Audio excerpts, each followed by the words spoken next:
अस्सलाम वालेकुम। अस्सलाम वालेकुम। दुरूद शरीफ पढ़ लें।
अब ओपनिंग वर्क इन प्रोसेस भी आ गया।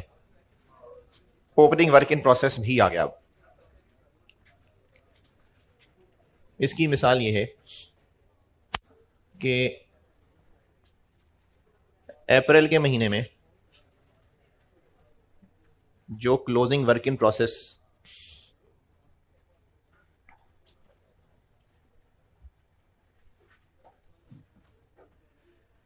प्रोसेस 1 में अप्रैल का महीना जब एंड हुआ था और 30 अप्रैल रात को 12 बजे जब फैक्ट्री 24 घंटे फैक्ट्री रन हो रही है, तो मशीन के अंदर 1000 यूनिट्स पड़े हुए थे।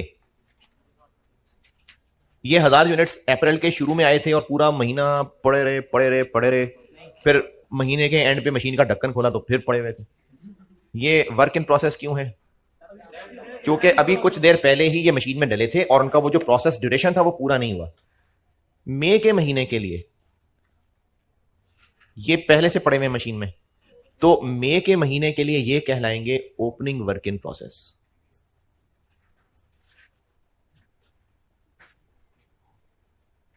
ये तो किसी एक महीने के क्लोजिंग वर्क इन प्रोसेस अगले महीने के ओपनिंग वर्क इन प्रोसेस है।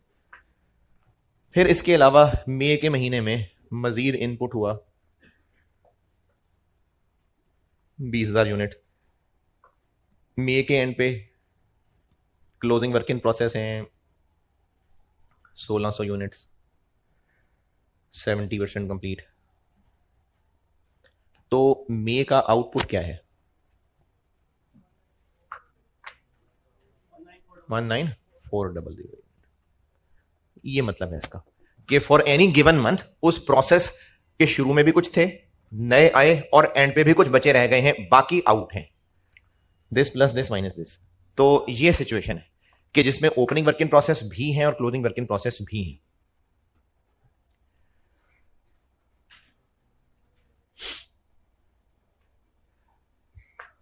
अच्छा, अब इन्वेंट्री वैल्यूएशन पढ़ी है चूंकि आपने, तो ओपनिंग भी है, नए भी आए हैं। इन पे मटेरियल कब लगा था? ये पिछले महीने, क्योंकि ये क्लोजिंग ये ओपनिंग है। पिछले महीने इन पे मटेरियल कन्वर्जन थोड़ी सी लग गई हुई थी।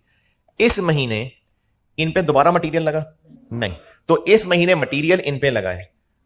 तब जो मटेरियल लगा था और इनमें जो मटेरियल है सेम रेट होंगे लाजमी, तो इस दफा हो सकता है मटेरियल महंगा वाला लगा हो। अब जब ओपनिंग पे रेट और था, नए पे रेट और है, इन्वेंट्री वैल्यूएशन पड़ी है, इन पे रेट कैसे हो निकालें, इनकी कॉस्ट कैसे निकालें, इनकी कॉस्ट कैसे निकालें? हाँ, दो मेथड्स लगाने पड़ेंगे। तो यहां पर भी अब दो मेथड्स आ जाएंगे, एक फाइफो और एक वेटेड एवरेज।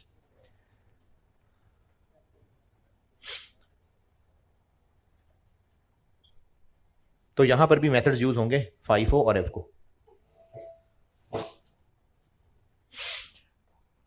तो पहले आसान कराता हूं, पहले एफको करते हैं फिर फाइफो करते हैं। ये है जी कहानी कि फॉर एनी गिवन मंथ इस प्रोसेस की जब रिपोर्ट बन रही है तो ये है कि कुछ पहले पड़े हुए थे, कुछ महीने के एंड पे फिर पड़े रह गए, यानी ओपनिंग वर्क इन प्रोसेस भी है, क्लोजिंग भी है। तो चूंकि ओपनिंग वर्क इन प्रोसेस आ गया, इसलिए हमें अब एफ को FIFO लगाना पड़ेगा। कल तक एफ को FIFO क्यों नहीं बताया था? हाँ, तो एफ को FIFO का फड्डा ही कब आएगा? जब ओपनिंग होगा। तो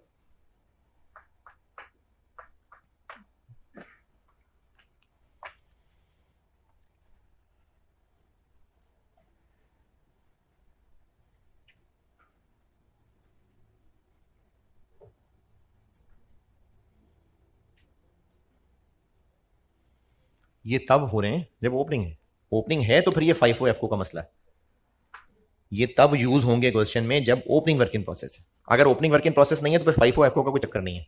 तो सवाल में आपको बताया जाएगा कि FIFO मेथड यूज करता है बिजनेस के, FCO मेथड यूज करता है।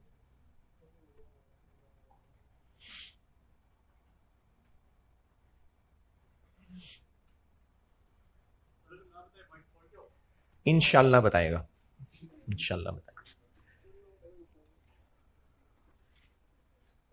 चले फिर भी सर नहीं बताया तो जो मर्जी लगा ले। ओपनिंग परसेंटेज से क्या हो सकता है? वो तो गिवन ही होगी, परसेंटेज तो गिवन होगी होगी सवाल में, है जी? क्या परसेंटेज से कैसे पता चलेगा? तो मैंने कब कहा परसेंटेज से पता लगेगा? मैंने कब कहा परसेंटेज से पता लगेगा? नहीं नहीं नहीं, वो इग्नोर इग्नोर जी। अगर कन्वर्जन कॉस्ट चेंज हो रही हो तो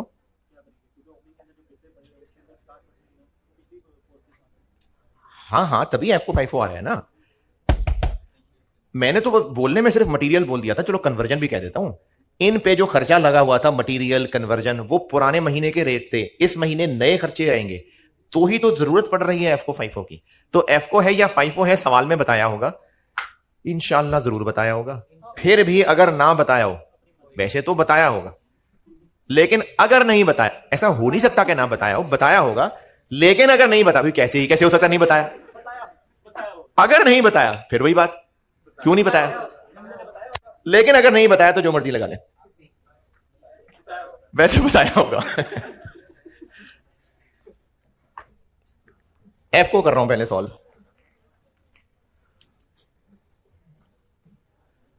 पहले एफ को मेथड सॉल्व कर रहा हूं।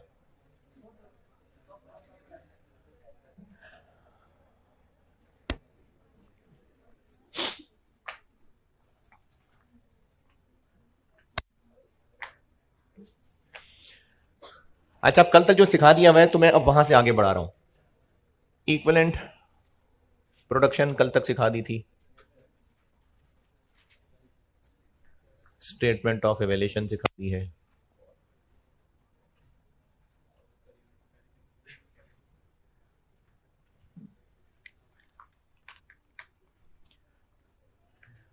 अच्छा इसकी वजह मैं आपको FIFO जब डराइव करके दूंगा ना तब बताऊंगा। अभी FIFO डराइव करने से पहले इसकी वजह नहीं बता रहा, बस कह रहा हूं करने को।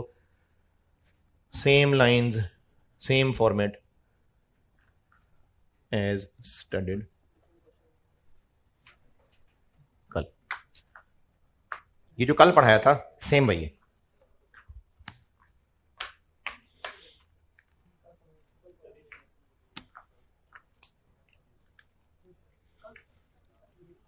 कॉस्ट पर यूनिट,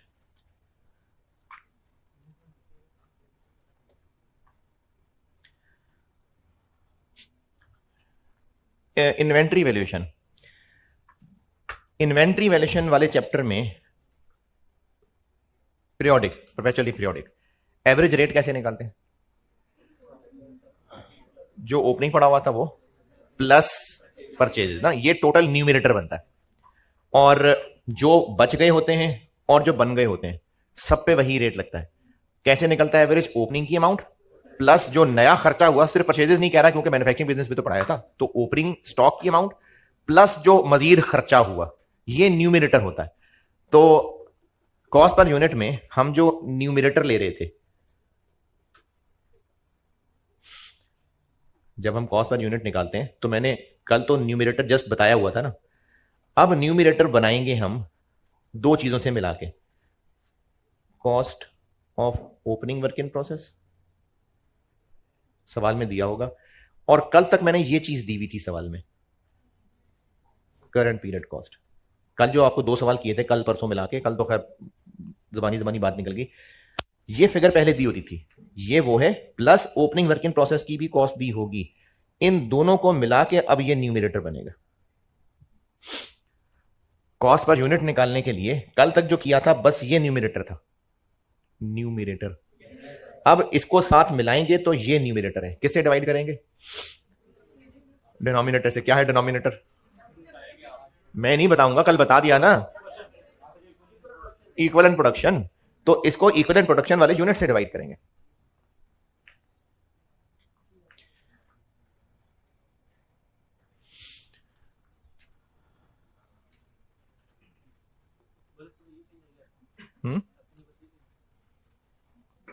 यही क्या? हाँ, जो कल तक पढ़ा है इक्विवेलेंट प्रोडक्शन और स्टेटमेंट ऑफ रिलेशन, सेम वही 2 लाइनें 3 लाइनें जो कल बताई थी, सेम वही हैं। कॉस्ट पर यूनिट में सिर्फ न्यूमरेटर अब इन दोनों को मिला के बनेगा।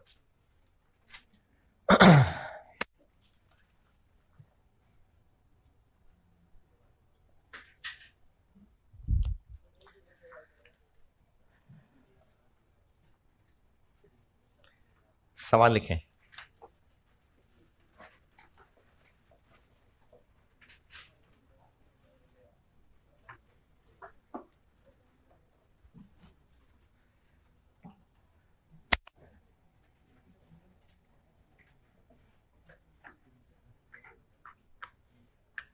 अच्छा हाँ, उससे पहले वो कल दो बच्चों ने एक बात, दो अलग अलग बच्चों ने एक बात कही, एक एक बात की, तो मैंने आपको बता रहा हूं। एक जो मैंने कल पौना घंटा समझाने की कोशिश की, तो उस पर कुछ बच्चों ने कहा कि हम तो ऑलरेडी आप पे भरोसा करके चल रहे हैं। तो हाँ चलें, ये सारी बातें कल सिर्फ उन बच्चों, उन परेशान बच्चों के लिए थी जो परेशान हुए बैठे, मैं उनकी बात कर रहा था, वरना जो फॉलो कर रहा है चुप करके फॉलो करें, आपके लिए नहीं थी वो परेशानी।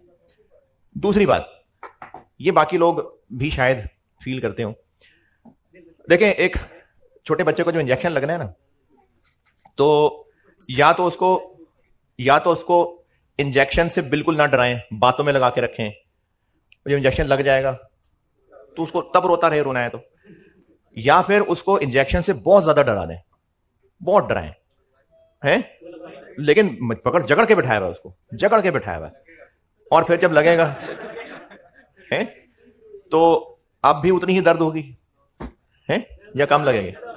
नहीं, कम दर्द होगी, क्योंकि उसको इतना डराया होगा कि उसको पता होगा, मेंटली प्रिपेयर्ड होगा, तो दर्द कम होगी। और अगर बताए बगैर लगा देंगे तो ज्यादा दर्द होगी ना। अच्छा, अब ये देखें, ये दो तरीके हैं। जिसको लगता है कि बच्चे को नहीं बताना चाहिए, अचानक टीका लगा देना चाहिए, उसको भी हो सकता है ठीक लगता हो। जिसको लगता है कि डरा डरा के ताकि टीका लगे तो उतनी दर्द फील ना हो, उनको भी ठीक लगती होगी बात। तो मेरी जो ओपिनियन है वो दूसरी वाली है। तो इसलिए मैं आपको कॉस्ट के बारे में डराता हूं कि कॉस्ट मुश्किल है, क्योंकि जब आपको टीका लगेगा तो आप मेंटली प्रिपेयर्ड हैं। लेकिन कुछ बच्चे ये सोच सकते हैं कि आप डराए जा रहे हैं, असल में तो इतना नहीं है, तो फिर जब टीका लगेगा तो फिर लग पता जाएगा। इसलिए मैं आप लोगों को बार बार कह रहा होता हूं कॉस्ट मुश्किल है। अगर किसी को आसानी से समझ आ रही है तो एक तो ये कि भी मुश्किल पोर्शन शुरू नहीं हुआ, दूसरा अगर आपको समझ आता जा रहा सब कुछ तो ठीक है, शाबाश, आप काबिल बच्चे हैं। लेकिन मेरी स्ट्रेटेजी यही है कि मैं डरा धमका के ही चलाऊंगा। ये नोटेड? चलें सवाल लिखें। फॉलोइंग इंफॉर्मेशन,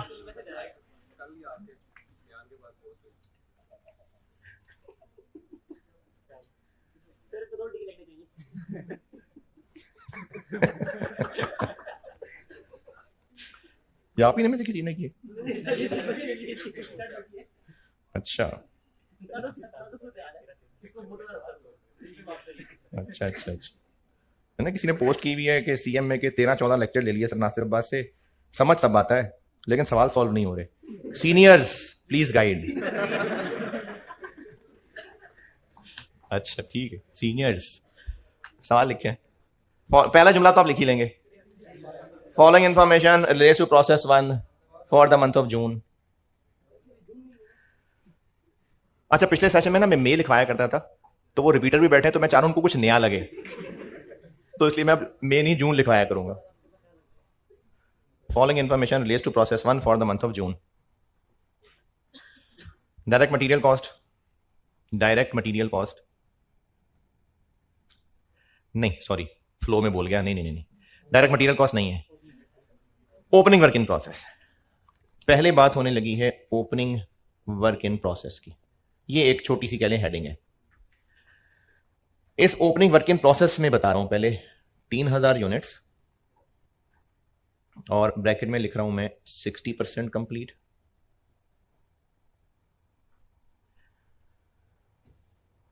और इनकी कॉस्ट है डायरेक्ट मटेरियल 60,000 और कन्वर्जन 70,000, 130. ये ओपनिंग वर्क इन प्रोसेस के बारे में ये दिया हुआ. अच्छा, सवाल में तो गिवन है, वैसे पूछ रहा हूं ये फिगर्स कैसे बनी होंगी. ये 60,000 70,000 कैसे कैलकुलेट हुआ होगा. इस सवाल में तो गिवन है, वैसे पूछ रहा कैसे बनी होंगी. पिछले महीने की स्टेटमेंट ऑफ एवेल्यूएशन में ये cost of closing process work in process लिखा हुआ था. ये वो फिगर है. स्टेटमेंट ऑफ एवेल्यूएशन में हम क्लोजिंग वर्क इन प्रोसेस की कॉस्ट निकाल रहे हैं ना. पिछले महीने जो बनाई गई होगी वो ये फिगर निकली होगी. तो यही अब अगले महीने का स्टार्टिंग पॉइंट कि ये cost of opening work in process है. अच्छा, ये हो गया ओपनिंग वर्क इन प्रोसेस का डाटा. अब लिखें current month data, current month data, current month information. Direct material cost. अब बता रहा हूं current month information. Direct material cost, direct material cost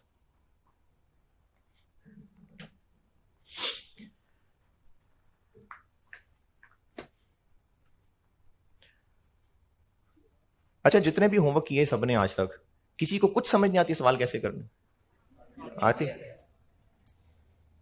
ठीक, क्या लिखा? Direct material cost. Direct material cost लिख लें 450,000, 450,000, और इसके साथ ब्रैकेट में लिखिए 20,000 यूनिट्स, 20,000 यूनिट्स. और conversion cost, conversion cost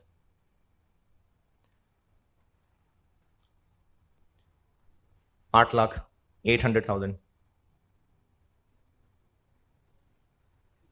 closing work in process, closing work in process, closing work in process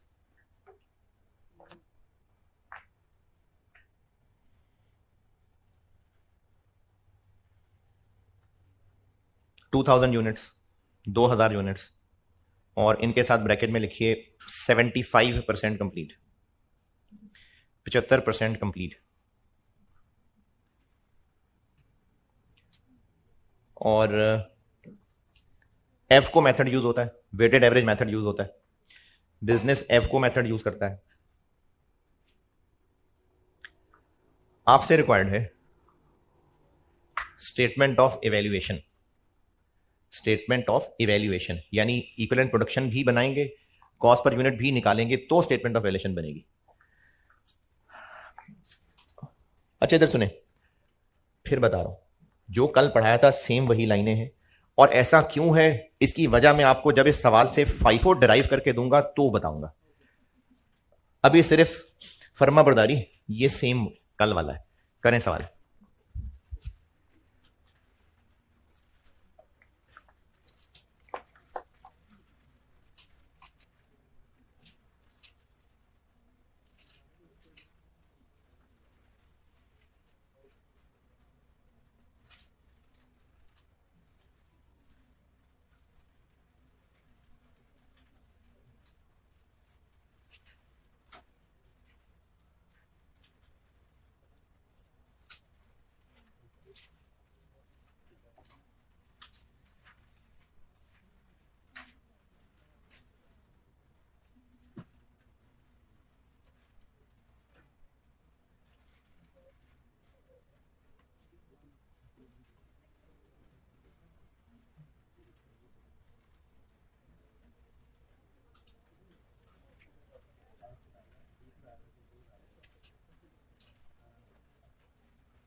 अच्छा,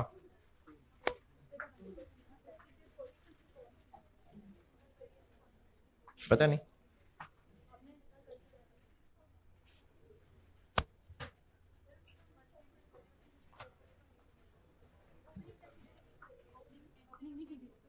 पता नहीं।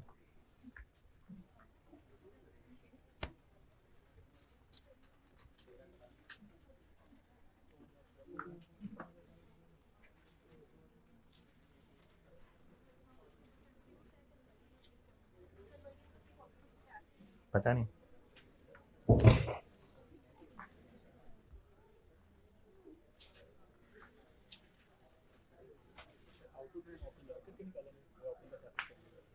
ये तो आपने सोचना है, इसीलिए तो कहा है करने को।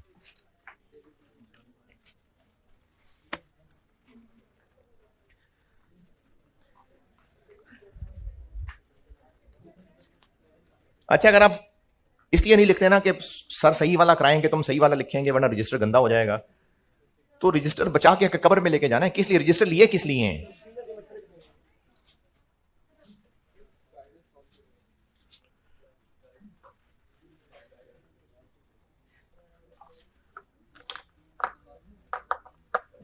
सीनियर्स प्लीज गाइड, कौन सा रजिस्टर पे लिखना होता है?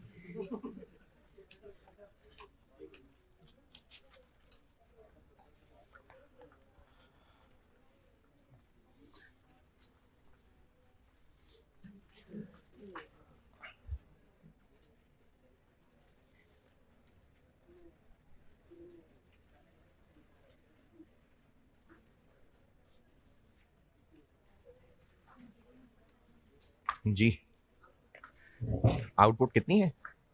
तो ये तो आपने ढूंढनी है।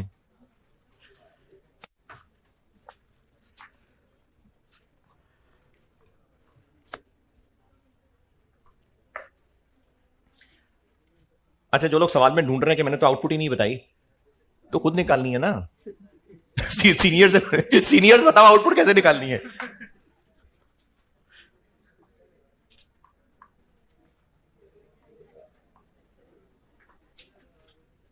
जी।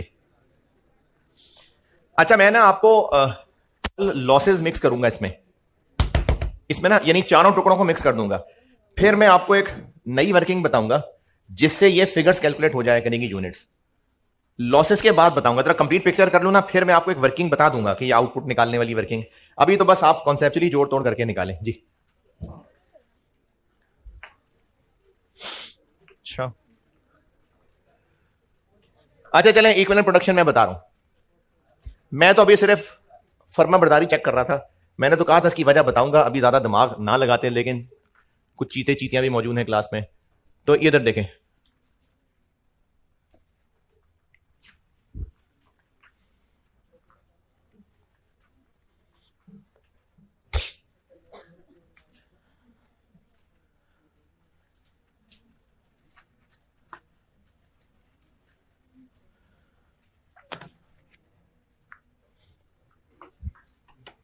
चलें सॉल्व करके दे रहा हूं। इक्विवेलेंट यूनिट्स, मटेरियल और कन्वर्जन। कंप्लीटेड यूनिट्स कितने हैं, आउटपुट कितना है? 21,000। और ये 21 ऐसे निकला कि महीने के शुरू में 3 थे, प्लस 20 और हुए, 2 रह गए, तो 21 आउटपुट हो गए। 21। अब ये 21,000 कंप्लीटेड यूनिट्स हर लिहाज से पूरे हैं।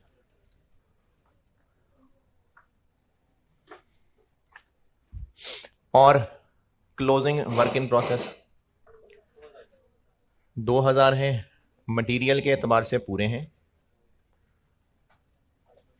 और कन्वर्जन के लिहाज से अधूरे हैं। 75 2000 और 1500 23 और 22,500।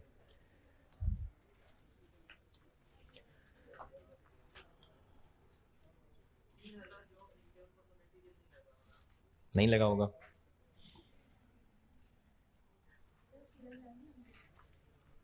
अच्छा,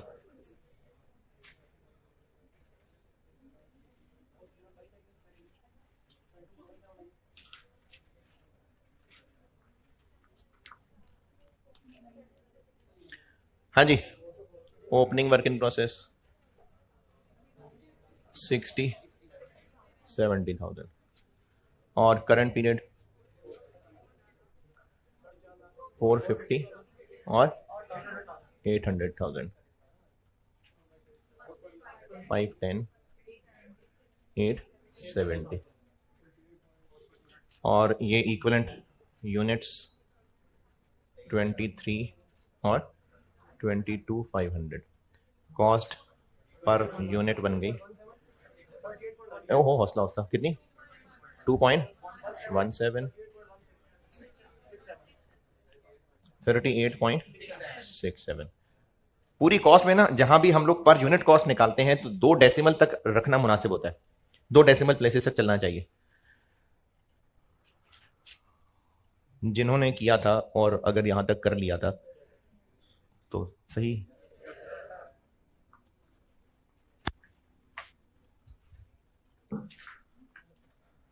जी जी, क्यों नहीं लिखा? मैंने अभी यहां पर वो क्या लिखा था, सेम। क्यों? अभी समझाता हूं, नहीं कल नहीं, अभी समझाता हूं। अभी इससे ना फाइफो बना के दूंगा तो समझाता हूं।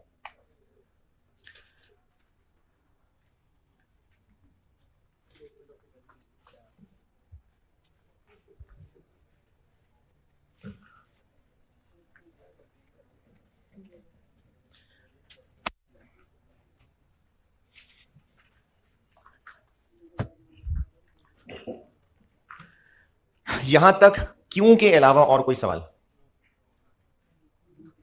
Statement of evaluation.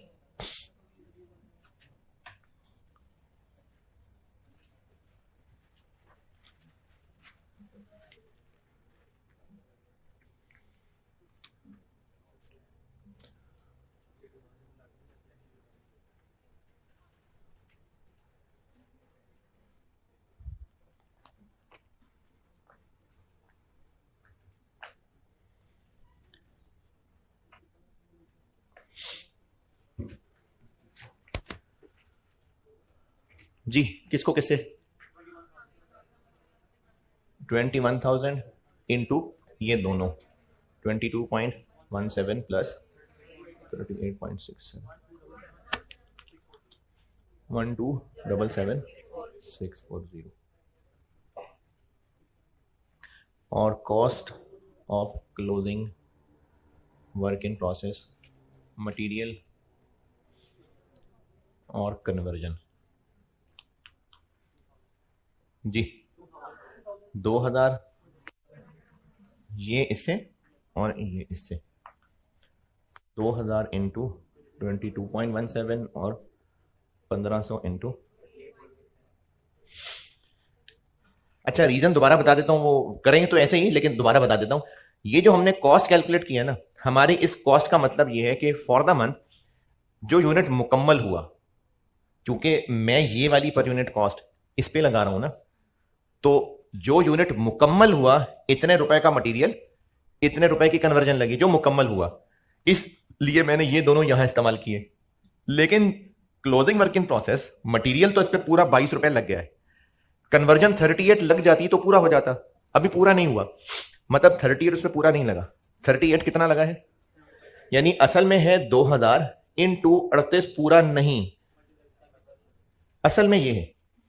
लेकिन हो तो तीनों मल्टीप्लाई रहे, तो इसको पहले मल्टीप्लाई कर लें अंदर, ये 1500 बन जाएगा, बाद में कर लें। तो इसलिए मैंने याद रखने के लिए बता दिया कि इस पे ये रेट और इस पे ये रेट। क्या आंसर आया?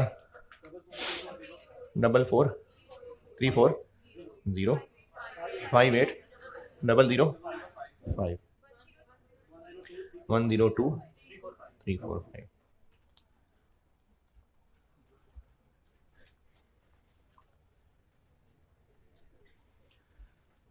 क्यों के अलावा कोई और सवाल है सकता है जी?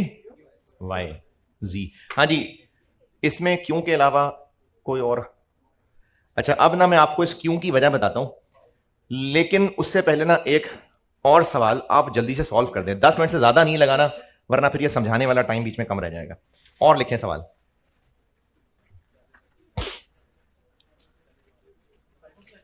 है, फाइफो में समझा आज दूंगा, उसका फॉर्मेट भी बना दूंगा, और ये सवाल करने के लिए होमवर्क दे दूंगा। पहली लाइन तो लिखे ना, following information relates to process 1 for the month of जून।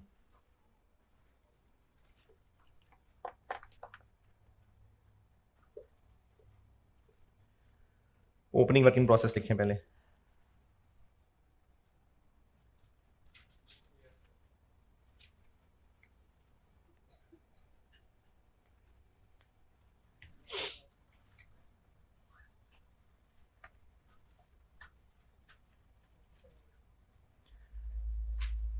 चार 4000 यूनिट्स हैं, 4000 यूनिट्स हैं, 80 पर, अच्छा नहीं, ठहरे ठहरे, 4000 यूनिट्स,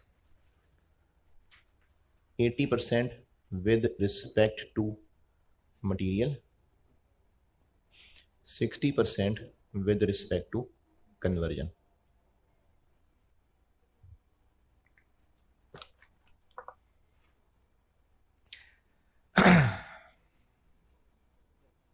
कल मैंने आपको एक बात लिखवाई थी कि अगर आपको वर्क इन प्रोसेस की स्टेज ऑफ कंप्लीशन बताई है तो बाय डिफॉल्ट, तो इसलिए अब खोल के बता दी ना अलग अलग। अगर मैंने सिर्फ कहा होता कि 80% कंप्लीट, तो फिर वो कन्वर्जन के होते। अच्छा, ऐसा क्यों हो सकता है कि मटेरियल पूरा नहीं लगा होगा? ये काफी लेक्चर्स के बाद आएगी बात, ये आएगी बात, लेकिन काफी लेक्चर्स के बाद। और इसकी कॉस्ट मटेरियल 70,000 और कन्वर्जन 90,000। ये हो गया opening work in process.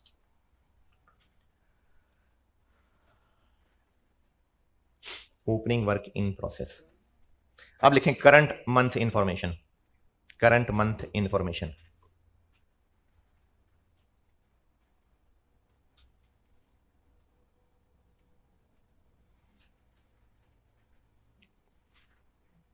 Direct material cost, direct material cost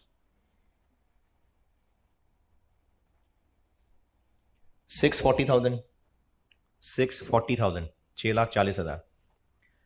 और इसके साथ ब्रैकेट में नहीं लिखना कुछ नहीं। उसके बाद देखें कन्वर्जन कॉस्ट, कन्वर्जन कॉस्ट 920,000, 9,20,000। अब इसके बाद लिखना है अलग से input, input 30,000 units, 30,000 units. Closing work in process, closing work in process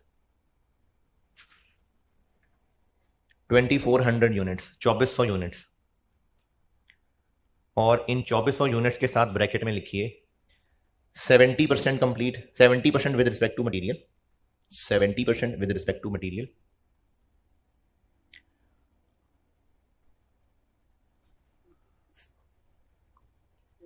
और 75%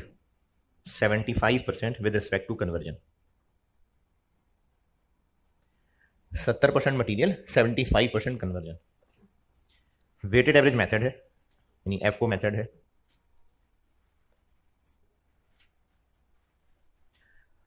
और रिक्वायर्ड है आपसे स्टेटमेंट ऑफ एवेल्युएशन। लेकिन आप अभी ना स्टेटमेंट ऑफ एवेल्युएशन ना बनाएं, ये दोनों कर दें, वो होमवर्क सही, ये दोनों कर दें मुझे बस, फिर मैं आपको फाइफो समझाऊंगा। हाँ जी, हाँ जी, एफको मेथड है ना, तो एफको के लिए कहा था सेम है, तो बिल्कुल इसी तरह से मुझे इक्विवेलेंट प्रोडक्शन और कॉस्ट पर यूनिट सॉल्व कर दें, स्टेटमेंट ऑफ एवेल्युएशन घर कर लेना, फिर मैं आपको यहां से फाइफो बना के दूंगा। इक्विवेलेंट प्रोडक्शन और कॉस्ट पर यूनिट तक कर दे, स्टेटमेंट ऑफ एवेल्युएशन घर कर देना, और फिर मेरी बात समझ लेना।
जी डन।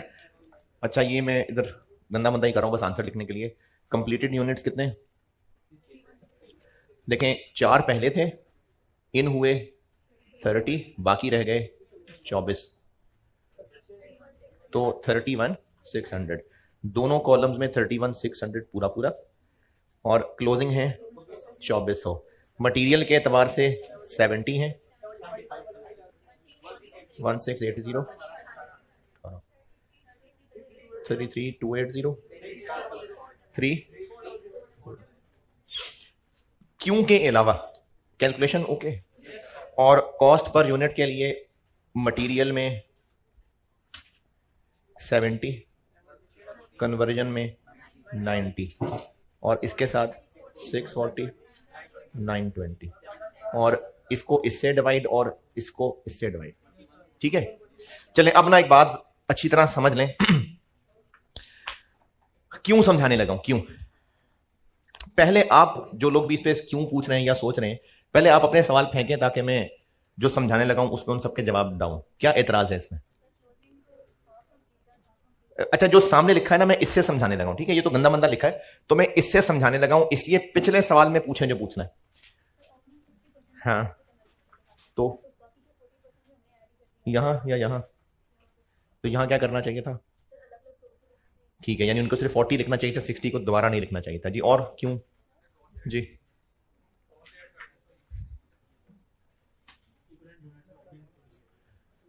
ये ऐड कर दी इसमें। हाँ, अच्छा, तो आपका एतराज ये है कि ये क्यों ऐड की है या वहां क्यों नहीं लिए? ये ऐड करना ठीक है।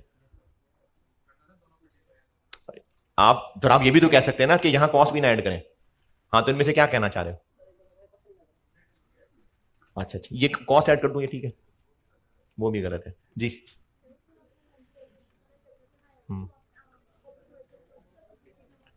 वर्क इन प्रोसेस तो बताया नहीं था, आगे। अच्छा चलो फिर।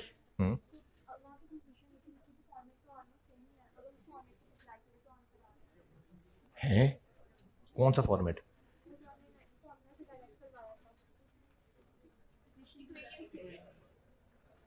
नहीं, आप इन्वेंट्री वैल्यूएशन या कल की बात कर रहे हो? आप पूछ रही हैं इक्वेशन से भी आ जाएगा? अच्छा, ये अभी मैं ये पूछ रहा हूं कि इसमें एतराज बताएं ताकि मैं जो समझाने लगा हूं उसमें वो कवर करूं जी।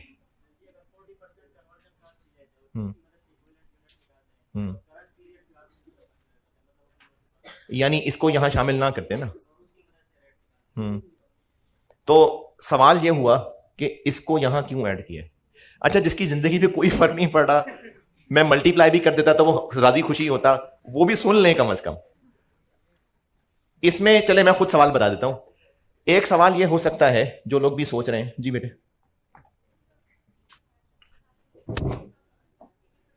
थोड़ा ऊंचा बोलो, थोड़ा ऊंचा बोलिए ना। हाँ,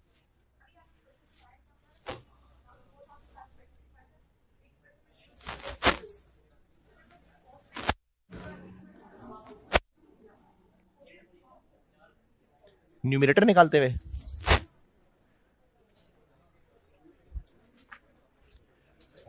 अच्छा, मैं जो स्टूडेंट्स के दो सवाल होते हैं ना वो बताता हूं, फिर उनके जवाब देता हूं। एक सवाल ये होता है कि यहां पर हमने, अच्छा जिनको लग रहा है मैंने ओपनिंग यहां नहीं लिखे हुए, लिखे हुए भाई। ये 21 कैसे आया? ओपनिंग क्या था? 3, नए कितने आए? 20, कितने बचे रह गए? 2, 21।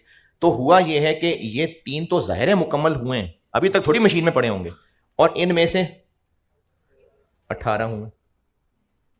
ये जो 21 आउटपुट है, जो पिछले महीने मशीन में पड़े थे, वो ये महीना गुजरने के बाद भी पड़े रह गए हैं। एडे वो सीनियर हैं। ये जो ओपनिंग वर्क इन प्रोसेस थे, क्या ये इस महीने मशीन से बाहर नहीं निकल गए होंगे? निकल गए होंगे। तो ये 3 और इनमें से 18, तो इस 21 में 3 है।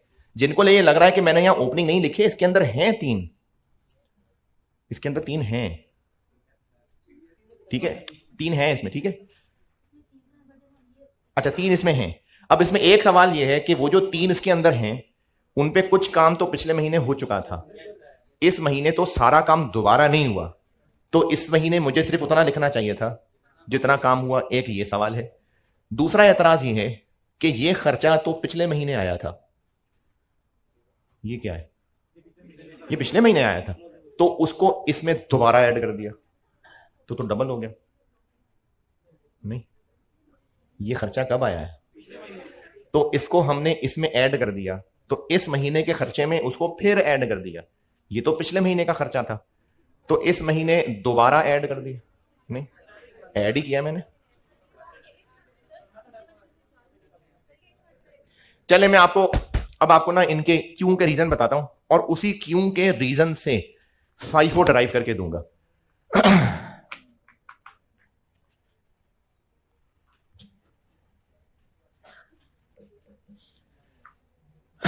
अच्छा, एक बात पिछले दिनों में कहीं समझाई थी, मैं वो दोबारा बोल रहा हूं, बहुत काम की बात है इसलिए दोबारा बता रहा हूं।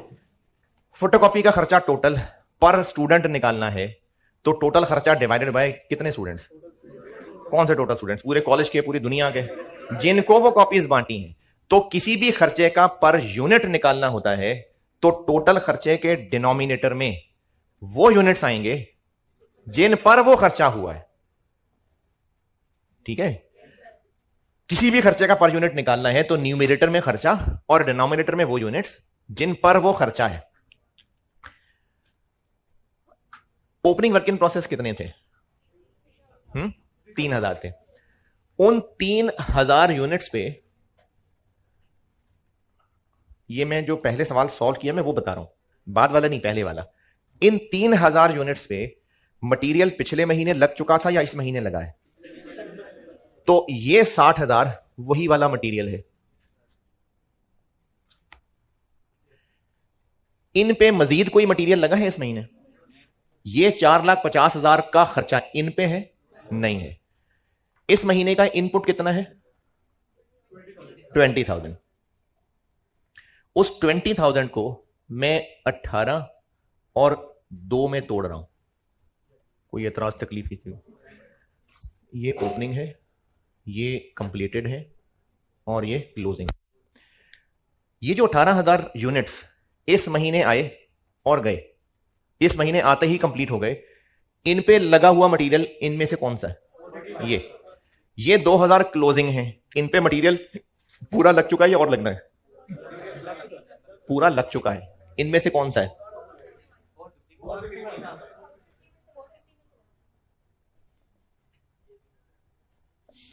ये जो मैंने इधर लाल नक्शा बनाया है, ये समझ आया किसी को?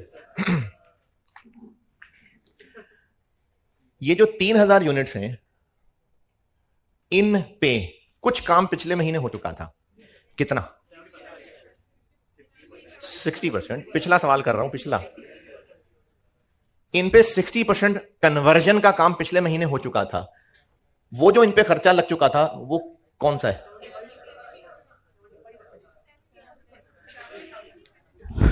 देखें, मैंने ना एक सवाल पहले किया था जो ये है, फिर एक और लिखवाया था जो इधर किया था। ये मैं पहले वाले सवाल के सॉल्यूशन को समझा रहा हूं।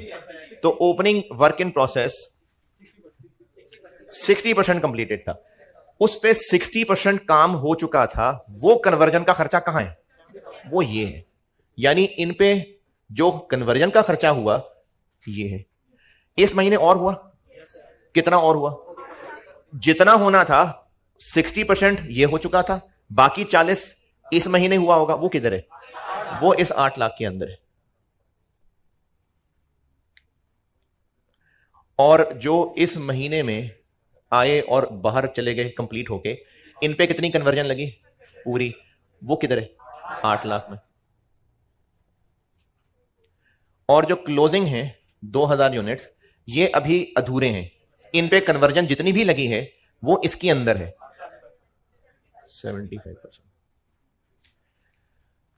जब हमने इन दोनों खर्चों को ऐड कर दिया, 5-10 बना दिया, तो इस अमाउंट से पर यूनिट कॉस्ट निकालनी है। ये लाल और हरी लाइनें ओके? हमने ना पर यूनिट कॉस्ट निकालते हुए इन दोनों को ऐड कर दिया।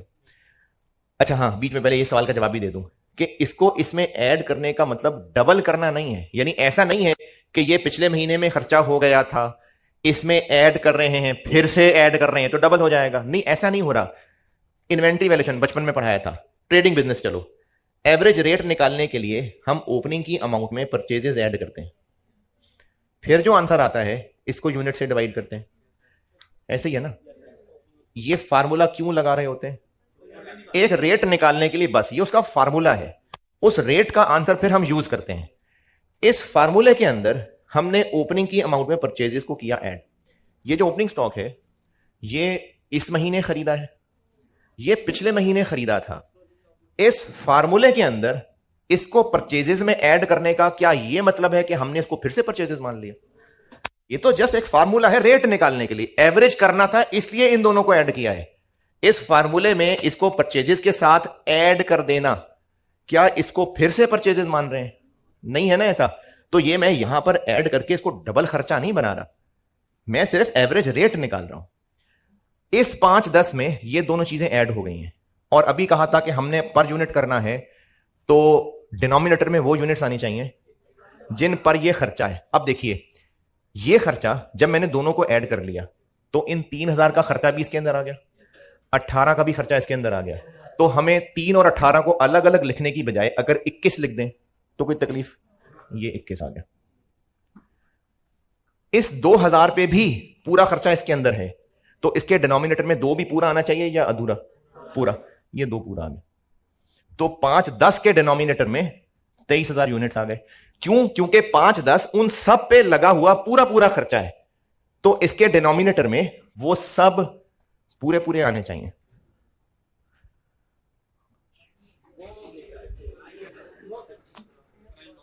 ये तार भी टूटी है, देख भी रहे हैं कि हाँ भी टूटी है, ऊपर से जा रहा था ना ये बताई भी बात, तो वो तार तोड़ता हो गया। ये 5-10, ये 5-10, ये 5-10, इन दोनों अमाउंट्स को ऐड करके बनाया है। जब हम न्यूमरेटर में इसको साथ मिला ही चुके हैं, अच्छा क्यों मिला रहे हैं ओपनिंग वाले को, दोबारा क्यों कह रहे हैं इसको? क्योंकि एवरेज मेथड है, एवरेज मेथड में हमें ओपनिंग को भी साथ मिलाना होता है। तो जब हमने मेथड की वजह से ओपनिंग को साथ मिला ही लिया है तो इसलिए इसके डिनोमिनेटर में यूनिट्स को भी साथ मिलाना पड़ेगा। इसके डिनोमिनेटर में ये 21 और ये 2, ओके, यहां आते हैं।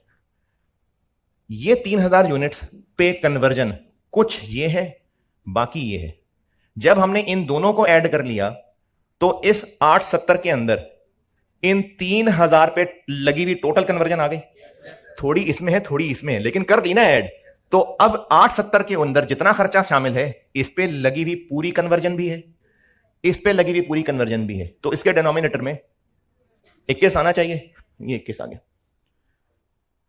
और इस 870 में इस पे पूरी कन्वर्जन जितनी भी होनी थी वो सब हो चुकी, 75 हुई है ना। तो इसलिए इसके डिनोमिनेटर में ये पूरे नहीं आने चाहिए, इनका 75% आना चाहिए, ये वो 75%।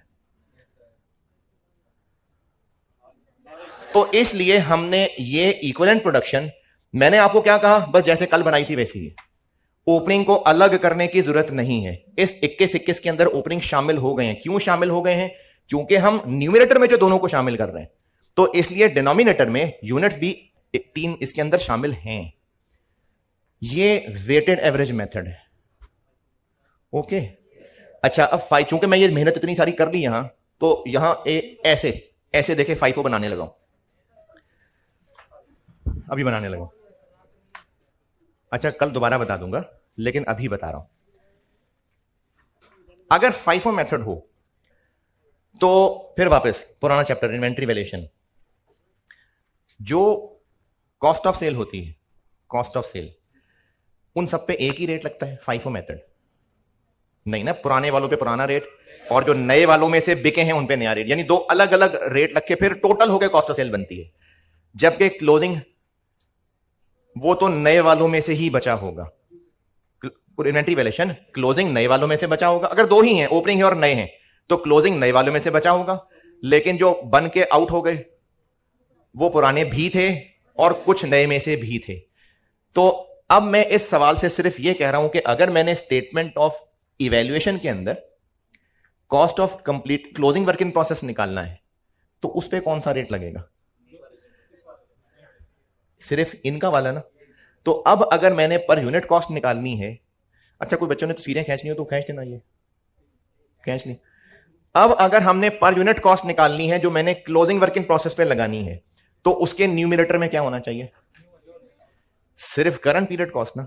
तो अब कॉस्ट पर यूनिट में ये नहीं लेने मैंने, तो फिर इसके डिनोमिनेटर में, इसमें बताएं पहले, इसके डिनोमिनेटर में 20,000 लेंगे, इसके डिनोमिनेटर में